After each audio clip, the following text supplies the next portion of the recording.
মারা গেলেন বেদের মেয়ে জ্যোৎস্না। র মেকআপ ম্যান ঢালিউডের সবচেয়ে ব্যবসাসফল সিনেমা বেদের মেয়ে জ্যোৎস্না র মেকআপ ম্যান কাজী হারুন মারা গেছেন। বুধবার 12ই জুন ভোরে ঢাকার শনির আখড়ার বাসায় হারুনের মৃত্যু হয়।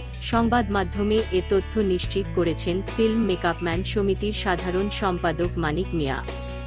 সংবাদ মাধ্যমে মানিক মিয়া বলেন, দীর্ঘ সময় পক্ষাঘাতগ্রস্ত প্যারালাইজ ছিলেন কাজী হারুন। 2009 সালে মস্তিষ্কের রক্তক্ষরণে শরীরের একাংশ অবশ হয়ে পড়ে হারুনের। এরপর থেকেই চলচ্চিত্রে কাজ করা বন্ধ হয় তার। মানিক মিয়া আরও বলেন, মাঝে একটু সুস্থ হলেও কাজে ফিরে আসার অবস্থায় তিনি ছিলেন না। এদিকে পরিবারে অর্থ সংকটও চলছিল। অর্থ সংকটে চিকিৎসার অভাবে মারা গেল হারুন। বুধবারই আসরের পর জানাজা শেষে জুরাইন কবরস্থানে সমাহিত করা হয়। আনুমানিক 70 বছর বয়সী হারুনকে 80-র দশকে সিনেমায় অভিনয় শিল্পীদের মেকআপের ক্ষেত্রে জনপ্রিয় ছিলেন এই হারুন। 1979 সালে প্রথম চলচ্চিত্রে মেকআপ ম্যানের কাজ শুরু করেন। 1989 সালে কাজ করেন বাংলাদেশের ইতিহাসে সবচেয়ে ব্যবসাসফল সিনেমা বেদের মেয়ে জ্যোৎস্না।